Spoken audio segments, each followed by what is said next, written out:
Hello everyone and happy weekend. Today I am going to go over some products that I picked up from the drugstore in the last few weeks. So some of them may not be new to you, but they are new to me, so I thought I would give you my thoughts on them. Some of them really surprised me, some of them not so much. So I guess we can start with the bad just to get it out of the way. So the first thing that I picked up was this powder matte lipstick from Maybelline. These lipsticks are supposed to be quite nice. They are a matte finish, obviously from the powder matte description. I think I paid about $8.99 for this, and I did do a blog post on this. It is not what is on my lips right now. However, I did do a very extensive blog post on it, which I will link down below. I was really disappointed in this. The shade I got is Concrete Jungle. And as you can see in this picture here, when it has like a super expensive camera dealing with life and perfect lighting, it looks really great. But then you see this picture here and it's just like a regular everyday person. It's a little patchy and a little bit disappointing. This gets 1 pineapple out of 5 pineapples. No pineapples for you. It would seem that I spent a lot of time with Maybelline when I was in the drugstore, so I have another Maybelline product. This is the Metallic Lip Kit in Python, which I am wearing today. I have a few feelings about this, and I was going to give it its own video, but I will just do it now. It comes in this very sleek packaging. This reminds me of a lip kit I had from MAC. With this little covering over top of it. It does give you some instructions on the back here. It says to put the lip color on with your finger and then to pat the shadow on top of that. So I have a few complaints with this. Complaint number 1 is there's no mirror. How are we supposed to do this out on the go with no mirror? The second thing is this is a very vibrant color, clearly. It doesn't come with a lip brush. How am I supposed to put this on my lips with my finger? It's not going to work. You're going to need to actually have a lip brush to get in there. But the pigmentation is great. It feels really great on my lips. It doesn't feel drying. It's very smooth and it was not hard to apply with a lip brush.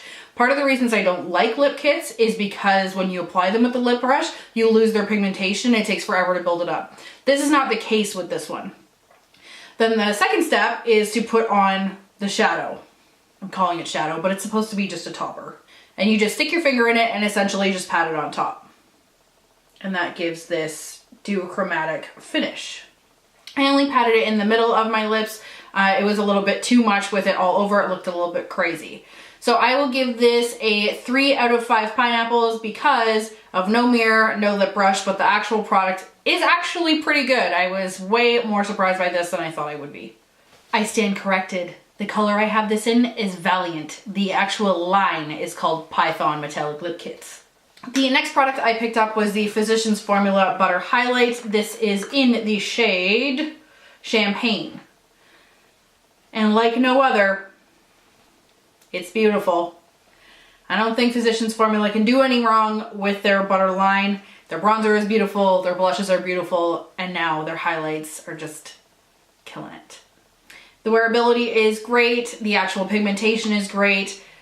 5 out of 5 pineapples. All the pineapples. The last non-palette item I have is the Essence Lash Princess. And honestly, I did not like this at first. I bought this, actually I didn't even buy this. I got this at Generation Beauty months ago. Months and months and months ago. I opened it, tried it, and really didn't like it. Even though everybody was talking about how much they loved it, it was just not for me. It was really weighing down my lashes. But I went back to it after, and now I love it. It is doing amazing things for me. I think that I need to actually open mascaras and let them sit for a while. Like, open them, don't use them, and let them sit for a couple weeks to dry out a little bit. That seems to be the only way that my droopy lashes will stay standing up. I am wearing this today, and honestly, it's been amazing. So I can't have any complaints, and I think from Essence it's like $3.99 at Shoppers Drug Mart, maybe $4.99. So for that amount of money and this kind of result, I'm in. Check mark. 5 out of 5 pineapples. I have 2 palettes to discuss today from the drugstore. The first one is the Rimmel Magnifies Color Edition. I just did a blog post on this as well. I do actually like this palette. I hadn't tried any eyeshadows from Rimmel before, but As you can see by the swatches, these swatches are done over MAC Painterly Paint Pot with the brush that comes with the palette. It's just, they're really great. The pigmentation is definitely there and the wearability is definitely there.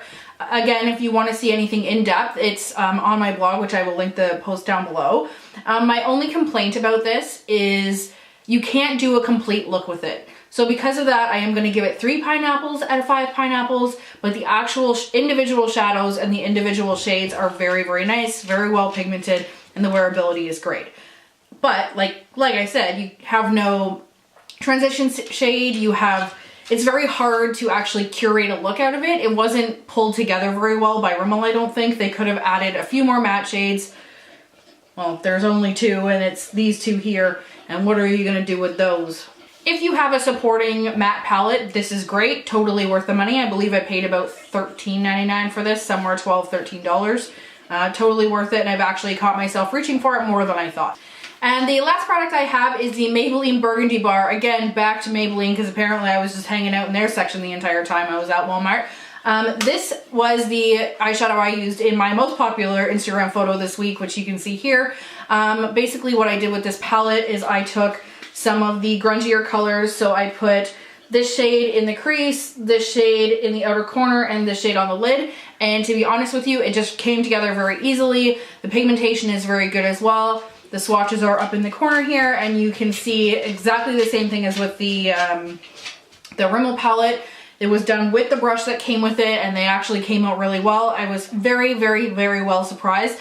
I will give this a 4 out of 5 pineapples. I think I would reach for this more because it's more my shade range. I really like those grungy kind of colors. They kind of work for me. The only thing I will say is, again, only 2 matte shades, but these are more workable matte shades.